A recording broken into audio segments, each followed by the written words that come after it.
नमस्कार दोस्तों, आज मैं आपके सामने हाजिर हूँ आपका क्लास 9 का केमिस्ट्री का chapter number 1 that is matter in our surroundings लेकर। इसको समझने के लिए ये एक तरीके से समझिए कि ये हमारी केमिस्ट्री की शुरुआत है। क्यों मैं ऐसा कह रहा? क्योंकि अगर हम केमिस्ट्री की डिफिनीशन की बात करें, केमिस्ट्री को हम क्या डिफाइन करते हैं कि basically the science of a study which deals with the characteristics of matter and the changes in matter by interacting with other matter is known as chemistry. So basically यहाँ पे कहने की मैं कोशिश यह कर रहा कि केमिस्ट्री में जो कुछ भी है वो मैटर के चेंजेस और उन चेंजेस के ऑब्जर्वेशंस के बारे में ही है। तो सबसे पहली चीज जब हमने यहाँ केमिस्ट्री को डिफाइन करने की कोशिश की, तो अब सबसे पहली चीज जो हमें समझना है कि मैटर को कैसे डिफाइन करें या किसने इसको डिफाइन किया। तो सबसे पहली चीज कि मैटर का डिफिनीशन जो है सो वो सबसे पहले हमारे इंडिया के जो संत महात्मा थे लगभग 500 BC के एज में एक हमारा नाम आया, वो था महर्षि कन्नाड का। महर्षि कन्नाड, इन्होंने ही सबसे पहली बार पदार्थ नाम की कोई चीज जो है वो हमारे सामने रखी। या मैटर वैसे तो अर्थ के शुरुआत से लोग देखते आ रहे हैं, लेकिन सबसे पहली बार इसके बारे में डिस्कस करने की जहमत जो है सो महर्षि कन्नाड ने उठाई। इन्होंने क्या बोला कि जो भी हमारे आसपास जितनी भी चीजें हम देख रहे हैं ये सब पदार्थ है, ठीक है। और ये पदार्थ जो है सो काफी छोटे कणों से बना है। इन्होंने उनके लिए एक नाम भी दिया। उन्होंने बोला कि ये जो कण है छोटे, इनको हम बोलेंगे परमाणु। तो हम उसके बाद जो है सो क्लास 9 के ही चैप्टर नंबर 3 में करेंगे आगे कि परमाणु क्या होता है, एटम्स क्या होते हैं, उनके बारे में जो है सो हम आगे बात करेंगे। उससे पहले जो है सो आज हम सिर्फ बात करेंगे वो किसके बारे में, मैटर के बारे में। तो सबसे पहली चीज है कि मैटर को डिफाइन करेंगे हम एज कि एनीथिंग that occupies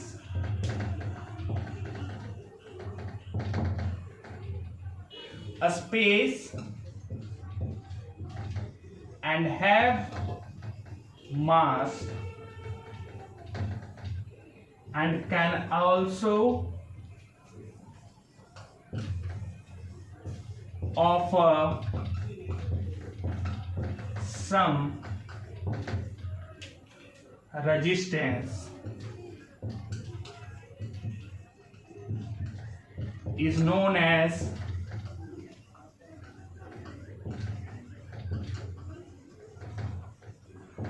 मैटर। तो बेसिकली इस डिफिनीशन के अकॉर्डिंग अगर हम देखें क्या कि हमारे आसपास जो भी चीजें जो हमें दिखती हैं, ठीक है, चाहे वो कोई सॉलिड वस्तु हो या लिक्विड में बोले हम पानी की बात कर रहे हैं, या जो भी गैसेस जो हम फील कर सकते हैं, यानी कि फील करने का मतलब क्या है कि it can offer resistance to our body, right. Gases can also offer resistance to our body, they also have some mass. और उसके अलावा एक चीज और इंपॉर्टेंट है, वो है कि वह कुछ ना कुछ एक स्पेस ऑक्यूपाई करें।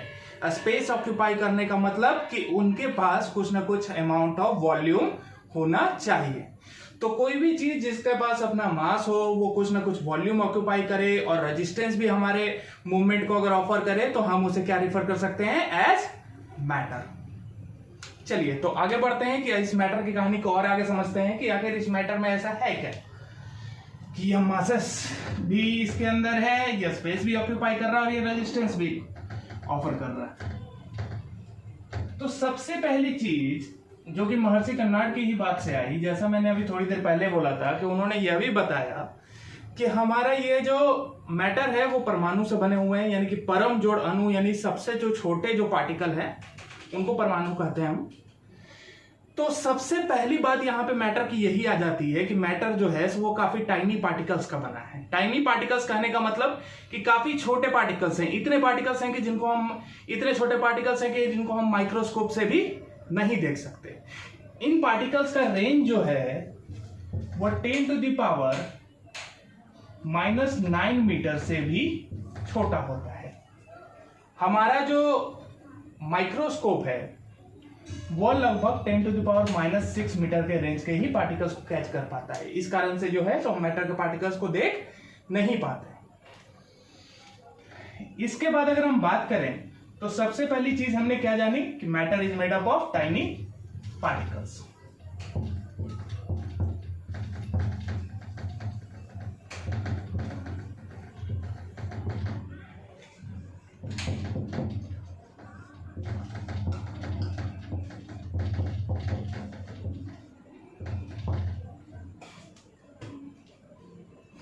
अब ये बात तो सामने आ गई कि मैटर जो है सो वो टाइनी पार्टिकल्स का बना है। अब ये पार्टिकल्स क्या चीज है, तो ये पार्टिकल्स को अलग अलग साइंटिस्टों ने अलग अलग टाइम पे जो है सो डिस्कवर किया कि मैटर के कैसे कैसे पार्टिकल हो सकते हैं। तो मैं कुछ कॉमन एग्जांपल्स यहाँ देता हूँ, इन चीजों को जो है सो हम आगे के चैप्टर में जरूर करेंगे। तो इन पार्टिकल्स में कॉमन जो नाम आ जाते हैं वो एक नाम आ जाता है एटम का, सबसे कॉमन जो नाम आता है, ठीक है। इसके बाद अगला जो नाम आता है एटम्स के बाद वो आता है मॉलिक्यूल्स का, ठीक है। और एक और नाम है वो है आयंस। तो यानी कि मैटर के पार्टिकल कौन कौन से हो सकते हैं, मैटर के पार्टिकल एटम्स हो सकते हैं, मॉलिक्यूल्स हो सकते हैं या फिर आयंस हो सकते हैं। इन तीनों में से कोई भी हो सकता है, ठीक है। उसके अलावा जो है सो अब हम नेक्स्ट बात करेंगे कि आखिर इन पार्टिकल्स को विजुअलाइज करने की भी कोशिश करो तो इन पार्टिकल्स को कैसे हम विजुअलाइज कर पाएंगे।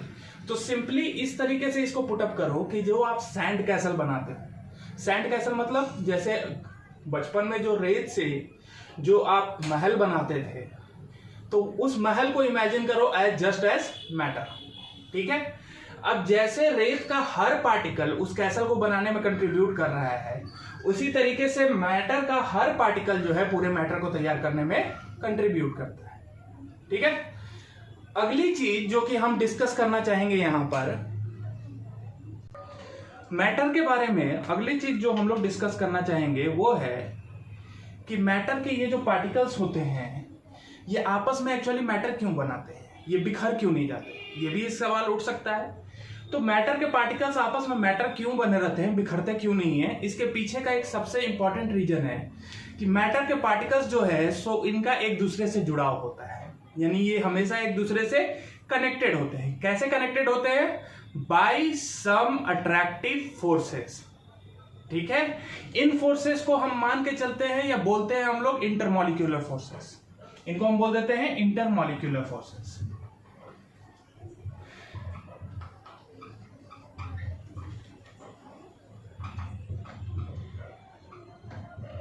इंटरमॉलिक्यूलर फोर्सेस या कहीं कहीं पे जो है सो यही नाम हमारा है कोहेसिव फोर्सेस के तौर पर।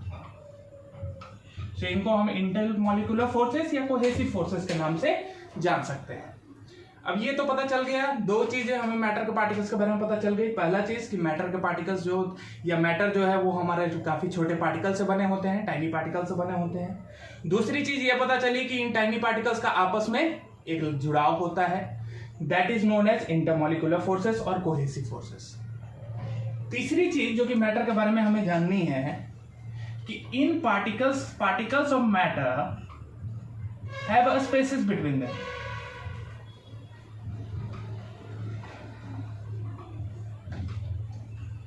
have a spaces between them।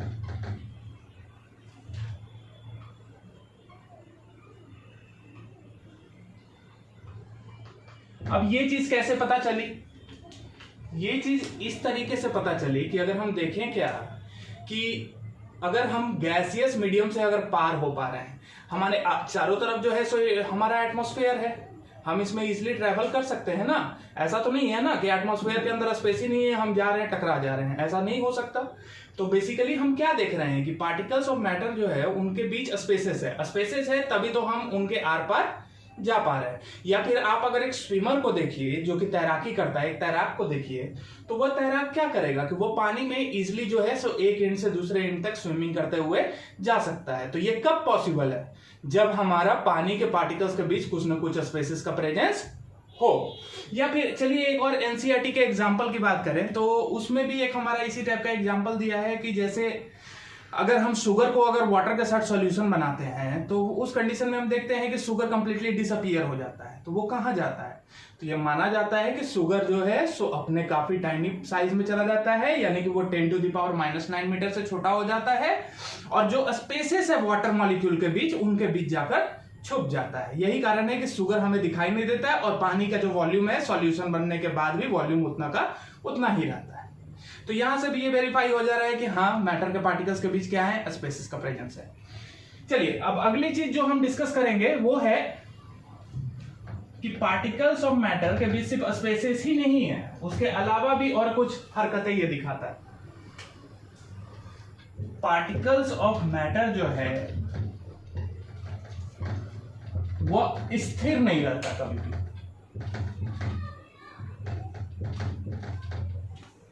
वो कभी भी स्थिर नहीं रहता है, बल्कि वो क्या करते रहता है, मूव करते रहता है। वो कंटिन्यूअसली मूव करते रहता है। वो कभी भी ऐसा नहीं है कि हमने जो है सो मैटर जहां देखा बस वो वहीं का वहीं है, ऐसा नहीं होता। वह क्या करता रहता है, वो कंटिन्यूअसली मूव करता रहता है। और उसका मोशन भी कैसा होता है, ऐसा नहीं कि यहां से जा रहे हैं और दिल्ली के लिए बिल्कुल स्ट्रेट चले जाएं, कोई स्ट्रेट पाथ नहीं वो फॉलो करता, वो एक रैंडम डायरेक्शन में, जिगजैग डायरेक्शन में कंटिन्यूअसली मूव करता रहता है। इसीलिए उसके जो मोशन है, पार्टिकल्स ऑफ मैटर का जो मोशन है, उसको हम एक स्पेशल नाम देते हैं और उसको बोलते हैं हम क्या, ब्राउनियन मोशन। ठीक है, ब्राउनियन मोशन या जिगजैग मोशन। क्यों? क्योंकि उसका डायरेक्शन क्या है, रैंडम है। ठीक है। अच्छा, इससे एक और कंक्लूजन निकलता है, जैसा कि हम लोग जानते हैं कि कोई भी चीज अगर मोशन में है तो उसके साथ कुछ ना कुछ एनर्जी होगी, तभी तो वो मोशन में है। तो वो एनर्जी क्या कहलाएगी, वो एनर्जी हम कहेंगे काइनेटिक एनर्जी। अगर किसी भी ऑब्जेक्ट के मोशन में आने के कारण अगर कोई एनर्जी अगर वो गेन कर ले तो that energy will be known as kinetic energy. Basically the energy which occur due to motion of any object is known as its kinetic energy। तो यानी हम यह कह सकते हैं कि अगर पार्टिकल्स मैटर के अगर कंटिन्यूअसली मूव कर रहे हैं तो पार्टिकल्स ऑफ मैटर, ये इरेज कर दे रहे हैं, तो हम यह कह सकते हैं कि particles of matter have kinetic energy.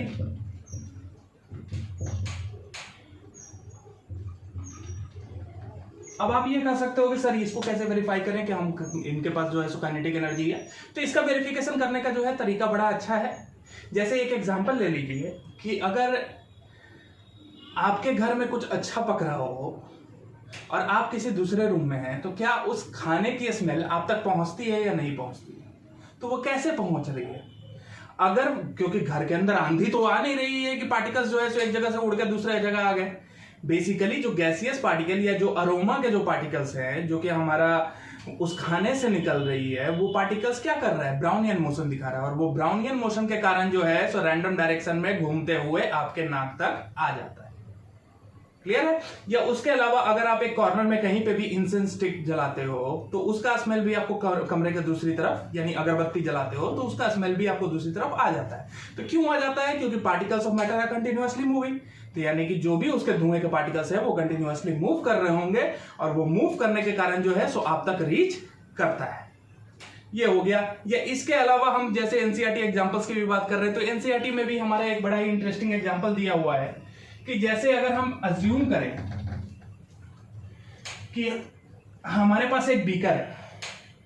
Beaker एक हमारा एपरेटस होता है जो कि जैसे बाल्टी होता है पानी रखने के लिए, उसी तरीके से केमिस्ट्री लैब में बीकर होता है, और इसमें जो है सो हमने क्या भर दिया, पानी भर दिया। अब इसके बाद क्या करते हैं कि एक हमारा केमिकल सब्सटेंस है जिसको बोलते हैं हम लोग पोटेशियम परमैंगनेट।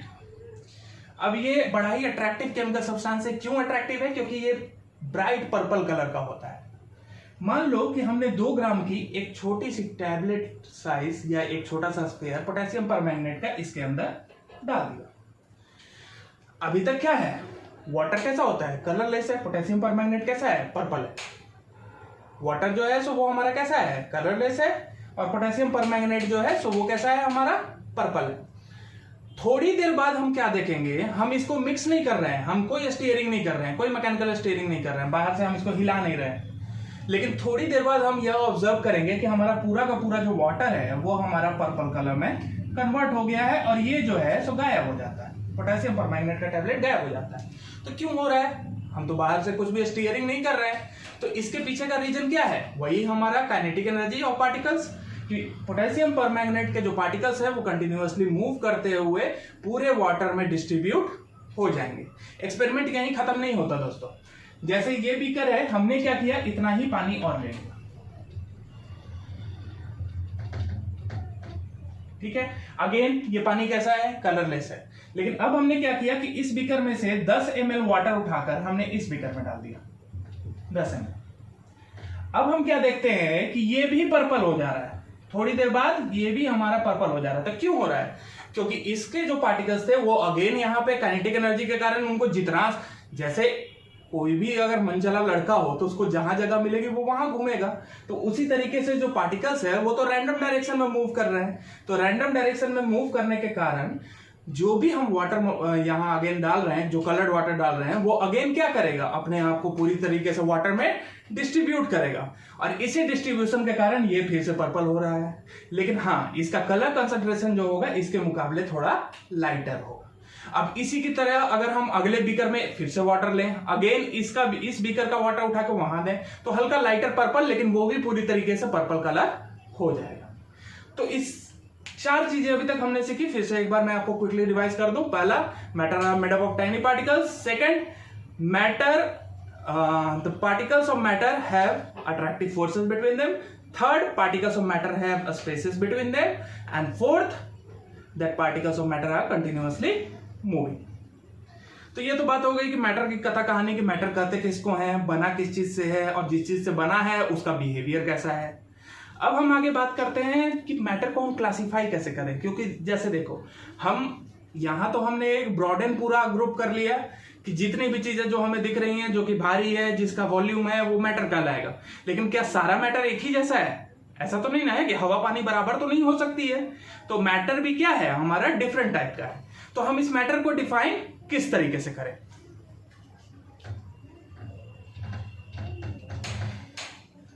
क्या इस मैटर की क्लासिफिकेशन की बात करते हैं? तो चलिए यहां एक फ्लो चार्ट आपको देता हूं, जो कि आपको क्लास 9th में, क्या आपको क्लास 11 तक जो है सो यही क्लासिफिकेशन रहेगी मैटर की। तो इस मैटर की क्लासिफिकेशन को हम स्टेप बाय स्टेप समझने की कोशिश करते हैं। जैसे अगर हमारे पास कोई भी मैटर है, तो मैटर को क्लासिफाई कर सकते हैं हम 2 बेसिस पे। पहला बेसिस है हमारा on the basis of their physical state.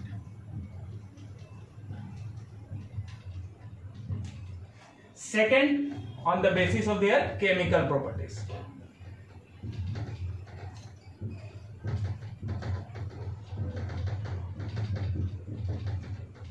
चलिए, फिजिकल स्टेट कहने का मतलब वो बाहर से कैसा है, यानी कि फिजिकली वो कैसा बिहेव कर रहा है, उसकी डेंसिटी क्या है, उसका हार्डनेस क्या है।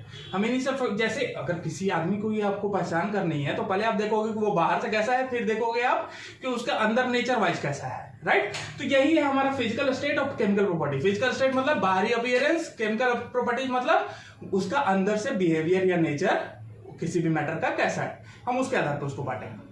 तो सबसे पहली चीज कि फिजिकल स्टेट के आधार पे हम जो है सो मैटर को बेसिकली 3 टाइप में बांट देते हैं। कैसे पता चले ये 3 टाइप? जैसे अगर हम बात करें कि फिजिकल स्टेट में हम बात करेंगे, सॉलिड दिखता है हमें, कोई चीज जो होता है बहुत हार्ड होता है। दूसरा जो है सो लिक्विड है, जो कि आराम से बहते रहता है लेकिन हमें दिखाई देता है एटलीस्ट, ठीक है, जिसका वॉल्यूम कांस्टेंट होता है, यानी ऐसा नहीं है कि कभी जो है सो 4 किलोमीटर में फैल गया और कभी जो है सो थोड़ी सी एक बकेट में आ गया, उसका वॉल्यूम कांस्टेंट रहता है। और तीसरा है हमारा गैस, जिसका ना वॉल्यूम का कोई अता पता है, ना शेप कोई है, ना साइज है, यानी उसका कुछ भी फिक्स नहीं है। जबकि सॉलिड्स के केस में देखें तो हमारा शेप, साइज, वॉल्यूम ये तीनों हमारा कांस्टेंट रहता है।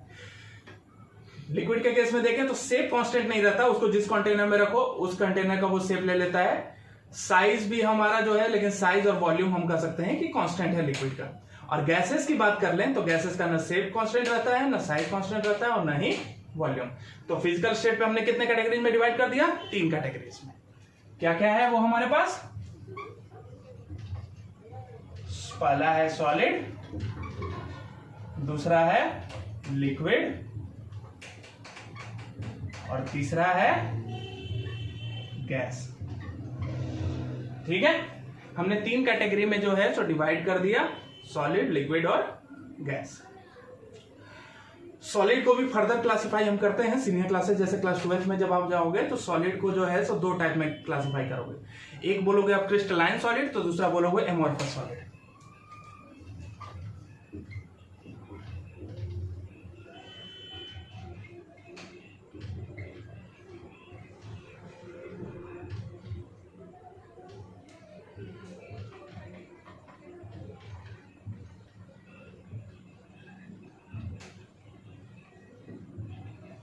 अब ये दोनों क्या चीज है, तो इसको सिंपली इस तरीके से समझने की कोशिश करो। क्रिस्टलाइन मतलब 2 लड़के हैं हमारे पास, एक लड़का जो है सो अच्छी तरीके से सूट बूट पहनकर सोफिस्टिकेटेड बैठा है, दूसरा लड़का जो है वहीं पर जो है सो उसके फटे चीटे कपड़े हैं या कैसे भी अरेंज है, उसके अरेंजमेंट फिक्स नहीं है। तो यही है ये क्रिस्टलाइन और एमोर्फस।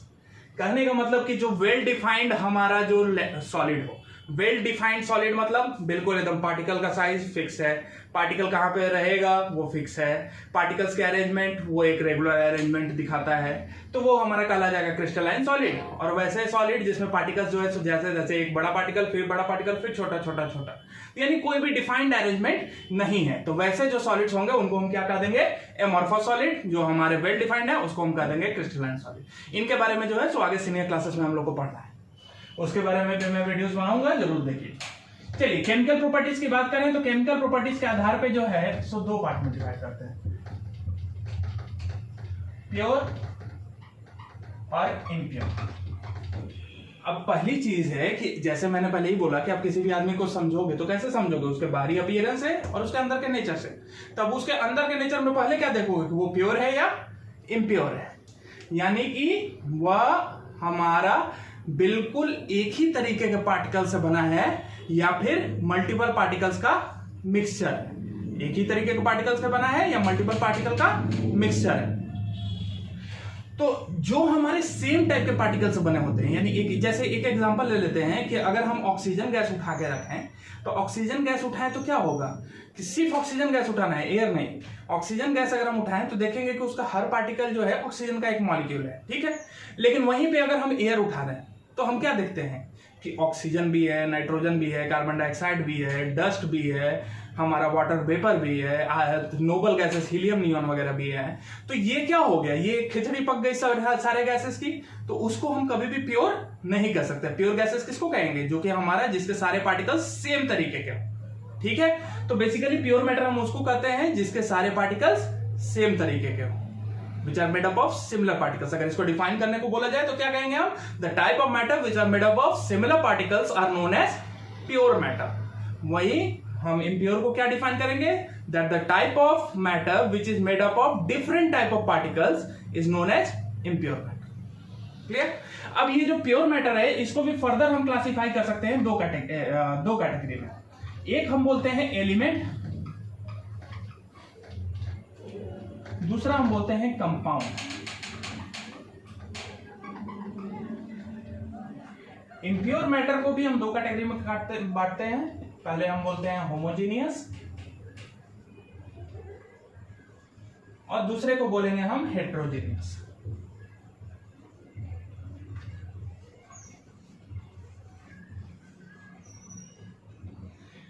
एलिमेंट भी फर्दर और कैरेक्टराइज किया जा सकता है। एलिमेंट को और कैरेक्टराइज हम करते हैं 3 पार्ट में, वो बोलते हैं हम मेटल, दूसरे को बोलते हैं हम नॉन मेटल, और तीसरा आ जाता है हमारे पास मेटलॉइड्स।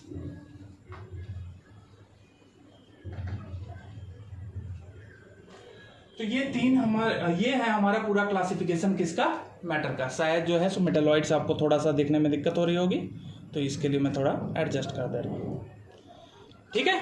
तो ये हमारा जो है सो पूरा क्लासिफिकेशन है मैटर का। ये बात तो हो गई, ठीक है। अब इसके बाद एलिमेंट और कंपाउंड जो है सो ये हमें पढ़ना है आपके 9th के क्लास के चैप्टर नंबर 2 में। ये भी पढ़ना है हमें चैप्टर नंबर 2 में, ठीक है। तो यानी कि पूरा जो क्लास 9th का आप केमिस्ट्री देखो तो वो क्या है हमारा, एक मैटर की स्टडीज के बारे में है। मैटर के स्टडीज के बारे में क्या है कि उसके फिजिकल स्टेट से पहले चैप्टर में डील करेंगे, फिर हम इम्प्योर मैटर से डील करेंगे दूसरे चैप्टर में, और तीसरे चौथे चैप्टर में जो है सो हम लोग बात करेंगे उन पार्टिकल्स की जिससे मैटर बना है। चलिए फिर आगे बढ़ते हैं। सबसे पहले हम कुछ फिजिकल स्टेट्स ऑफ मैटर की जो है सो डिस्कशन करेंगे।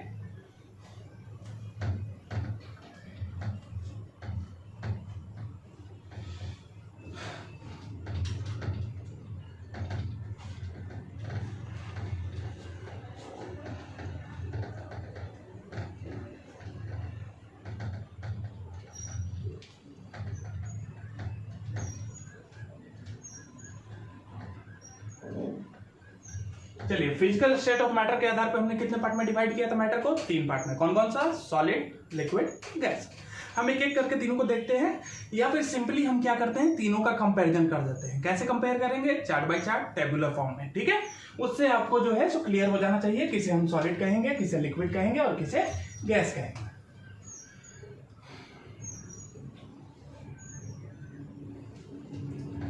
ये हमारा अकेला क्यों भाग रहा है? ओके। सबसे पहले हम जो है सो यहां मेंशन करेंगे कौन सी प्रॉपर्टी पे हम डिस्कस करने वाले हैं, ठीक है।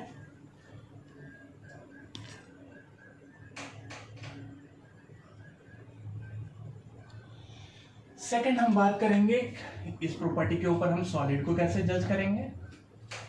इसके बाद हम बात करेंगे कि इसके बाद हम इस प्रॉपर्टी के ऊपर लिक्विड को कैसे जज करेंगे, और लास्टली हम बट नॉट द लीस्ट हम बात करेंगे कि गैस को कैसे हम डील करेंगे। तो सबसे पहली प्रॉपर्टी जो कि हम डिस्कस करने जा रहे हैं वो है किसी का शेप, ठीक है। शेप कैसा है?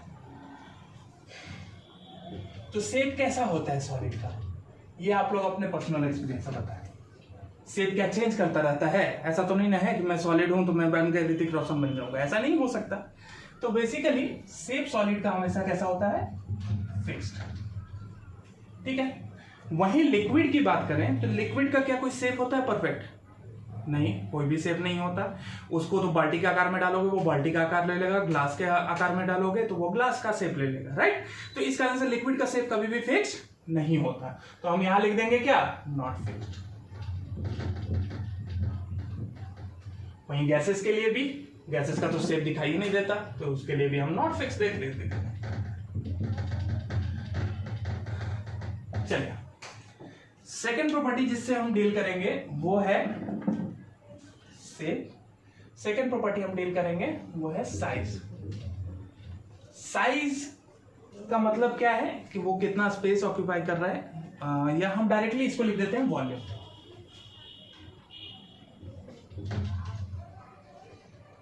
तो अब हम बात करें वॉल्यूम सॉलिड का, क्या ऐसा तो नहीं है ना कि अभी जो है सो 1 मीटर के दायरे में अगर कोई मशीन रखी है और 2 दिन बाद आए तो वो 2 मीटर के दायरे तक फैल जाएगी, ऐसा पॉसिबल ही नहीं है, ठीक है। यानी कि उसका वॉल्यूम क्या होता है? फिक्स होता है। तो वॉल्यूम जो है सो इसके सॉलिड्स के केस में कैसा होता है? फिक्स होता है। लिक्विड के केस में ये चीज जो है सो वॉल्यूम लिक्विड के लिए भी फिक्स होता है। अगर हम 2 लीटर पानी ले रहे हैं पीने के लिए तो ऐसा तो नहीं है कि यहाँ से जो है सो अपने कोचिंग सेंटर तक जाते जाते वो 2 का 4 लीटर हो जाए, ऐसा चांसेस नहीं है। तो इसका मतलब क्या है कि उसका भी वॉल्यूम फिक्स रहता है। बट गैसेस का वॉल्यूम जो है सो वो फिक्स नहीं होता है। क्यों? क्योंकि चलिए इसका एक सिंपल सा एग्जांपल लेते हैं हम कि अगर हमारे पास एक फीट का अगर कोई बॉक्स है, ठीक है, हमने इसे ओपन रखा है। तो ओपन रखा है तो क्या हम देखते हैं कि मान लो कि 1 फीट के अंदर कुछ नंबर ऑफ गैसेस हैं, ठीक है। लेकिन ये भी तो हो सकता है कि जैसे जैसे एयर हमारा ब्लो करेगा, टाइम पास करेगा, वो कुछ गैसेस जो है सो इवेपोरेट होकर एयर में वापस निकल जाएंगे।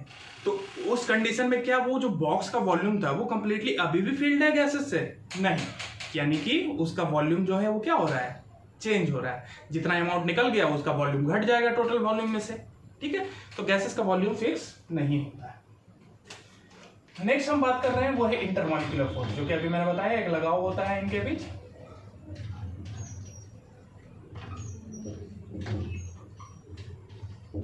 इंटरमॉलिक्यूलर फोर्स, तो इंटरमॉलिक्यूलर फोर्स की अगर हम बात करें तो इनके जो मॉलिक्यूल्स के बीच के जो फोर्सेस होते हैं, ठीक है, यानी कि इनका जो लगाव होता है इनके पार्टिकल्स के बीच का।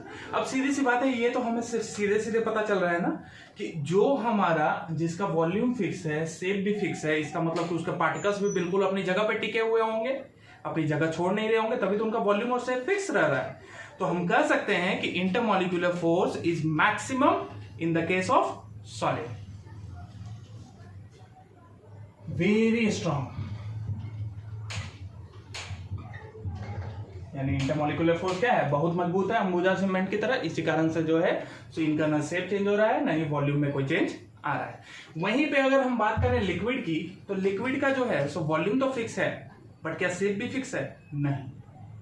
तो हाँ, ये मजबूत है क्योंकि वॉल्यूम हमारा इधर उधर बिखरने नहीं दे रहा पार्टिकल्स को, लेकिन शेप इतना भी मजबूत नहीं कि शेप को भी मेंटेन कर पाए। तो इस कारण से इसको सिंपली स्ट्रॉन्ग का एक रेटिंग देते हैं हम लोग। गैसेस के केस के में बात करें तो इनका तो ना वॉल्यूम फिक्स है ना शेप फिक्स है, तो हम कह सकते हैं very weak intermolecular force.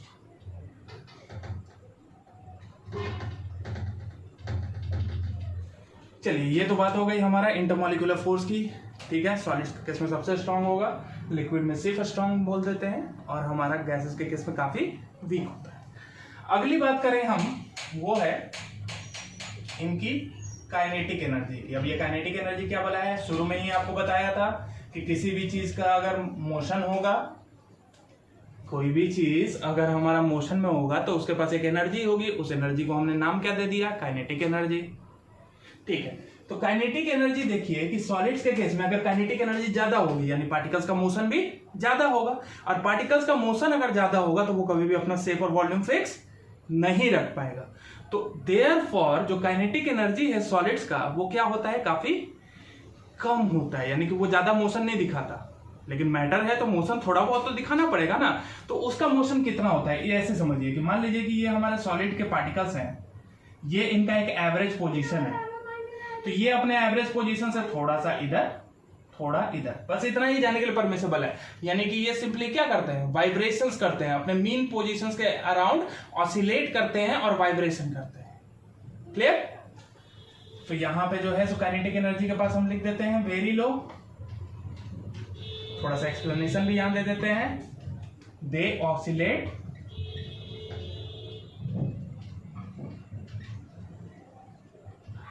around their mean position, ठीक है।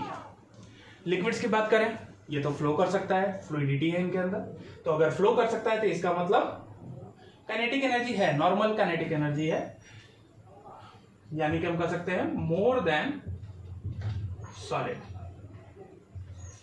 यानी ये इनको अलाउंस होता है, ये वैसा बच्चा है जिसको घर से थोड़ी दूर जाने की छूट है, लेकिन ज्यादा दूर जाने की भी छूट नहीं है। यानी कि इनका एक limited amount of kinetic energy होता है, ये ट्रैवल कर सकते हैं, बट ज्यादा इतना भी नहीं कि गैसेस की तरह कहीं भी भाग जाए। गैसेस की बात करें तो इनमें तो मैक्सिमम काइनेटिक एनर्जी होती है।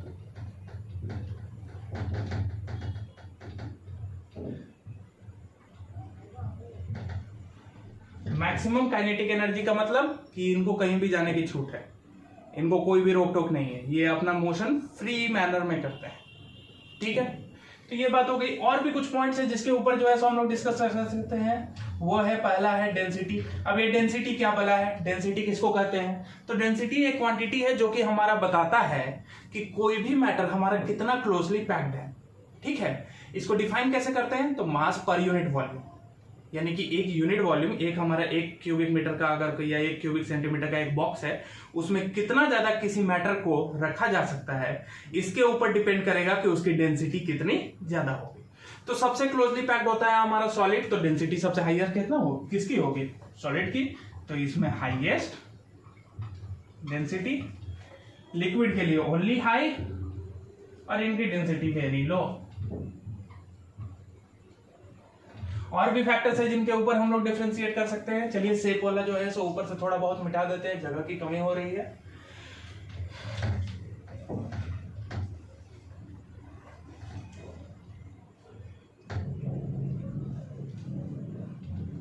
चलिए, इसके बाद और किस फैक्टर पर हम कर सकते हैं? फ्लूइडिटी। फ्लूइडिटी मतलब एबिलिटी टू फ्लो, कोई भी चीज कितना इजीली हमारा बह सकता है। तो सॉलिड्स कैसे होते हैं? रिजिड हो जाते हैं, यानी कि ये बिल्कुल भी फ्लो नहीं करेंगे। रिजिड क्या है? फ्लूइड का ठीक उल्टा। फ्लूइड मतलब जो बह सके, रिजिड मतलब जो बिल्कुल भी बह ही ना सके। ठीक है, लिक्विड के केस में क्या है? ये फ्लूइड होते हैं, यानी ये बह सकते हैं। गैसेस भी हाईली फ्लूइड होते हैं, ये भी इजीली। चलिए, तो इसी तरीके से जो है सो हम डिफरेंशिएट कर पाएंगे किसके किसके बीच? सॉलिड के बीच, लिक्विड के बीच और गैसेस के बीच। ठीक है, अब इसके बाद आगे और हमें कौन सी टॉपिक्स के बारे में देखना है? तो ये तो बात हो गई कि हमने सॉलिड, लिक्विड, गैस को समझ लिया कि क्या क्या चीजें हैं। इसके बाद एक प्रॉपर्टी आती है जो कि होती है किसकी? सिर्फ गैसेस की। ठीक है, आमतौर पर सिर्फ गैसेस की होती है। वैसे लिक्विड्स भी जो है सो वो प्रॉपर्टी दिखा सकते हैं। उस प्रॉपर्टी को डिस्कस करते हुए ये आज का वीडियो एंड करेंगे। इसके बाद अगला जो हमारा टॉपिक है वो है इंटर कन्वर्जन ऑफ मैटर। वो अगले वीडियो में आपको सिखाऊंगा।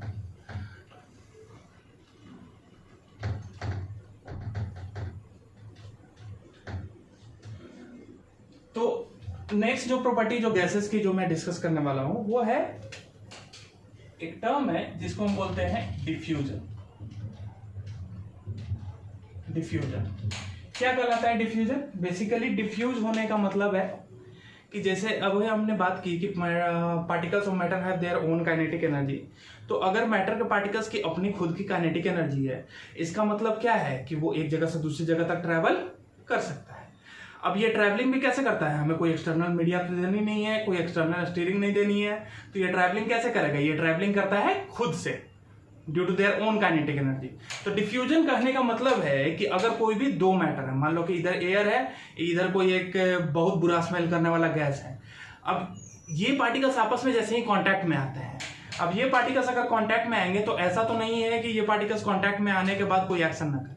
ये पार्टिकल्स अगर कांटेक्ट में आएंगे तो ये एक दूसरे से इंटरमिक्स होंगे। कैसे इंटरमिक्स होंगे? Due to their own kinetic energy. ठीक है, जैसे एज्यूम कीजिए कि यहाँ हमारा पार्टिकल या मैटर नंबर 1 है और यहाँ हमारा मैटर नंबर 2 है। अब थोड़ी देर अगर इनको आपस में कांटेक्ट में छोड़ दीजिए तो थोड़ी देर बाद हमारा जो मैटर दिखने लगेगा वो कुछ इस प्रकार होगा कि पार्टिकल नंबर 2 इधर है और इसी के गैप्स में जो है तो कहीं कहीं पे पार्टिकल नंबर 1 प्रेजेंट है। तो ये क्यों हो रहा है? क्योंकि ये कंटिन्यूअसली रैंडम डायरेक्शन दिखाएगा, ये भी कंटिन्यूअसली रैंडम डायरेक्शन दिखाएगा। अब ये दोनों रैंडम डायरेक्शन दिखाएंगे तो ये क्या हो जाएंगे? इंटरमिक्स हो जाएंगे। तो इसी प्रोसेस को हम क्या कहेंगे? इसको हम बोलेंगे डिफ्यूजन। तो इसको डिफाइन कैसे करें? डिफाइन करेंगे simply that intermixing of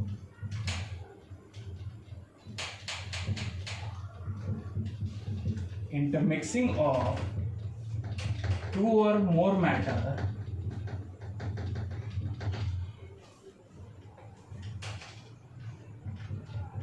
due to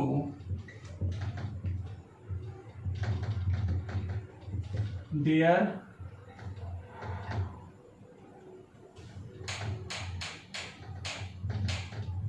own kinetic energy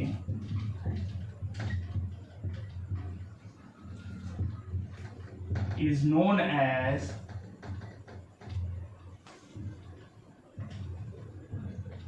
diffusion. ठीक है, मतलब दो या दो से अधिक मैटर अगर क्या करें? आपस में इंटरमिक्स कर जाएं। कैसे इंटरमिक्स करें? उनके अपने काइनेटिक एनर्जी की वजह से, उनके अपने घमंड की वजह से वो अगर आपस में लड़ जाएं तो इसको हम क्या कर सकते हैं? डिफ्यूजन। इसका कुछ एग्जांपल्स की बात करें तो जैसे मैंने एग्जांपल दिया था कि अगर अगरबत्ती अगर एक कोने में अगर हम जला दें तो पूरे रूम में उसकी स्मेल फैलती है, तो ये क्या है? ये डिफ्यूजन है। खाने की स्मेल किचन से आपके रूम तक आ रही है, तो ये क्या है? ये भी डिफ्यूजन है। ठीक है, तो गैसेस में आमतौर पर ये फिनोमेना हमें ज्यादा देखने को मिल सकता है। ठीक है, तो डिफ्यूजन के आधार पे भी हम सॉलिड, लिक्विड, गैस में डिफरेंशिएट कर सकते हैं। बोल सकते हैं कि सॉलिड में डिफ्यूजन बहुत कम होता है, लिक्विड में थोड़ा बहुत होता है, वेरी स्लो।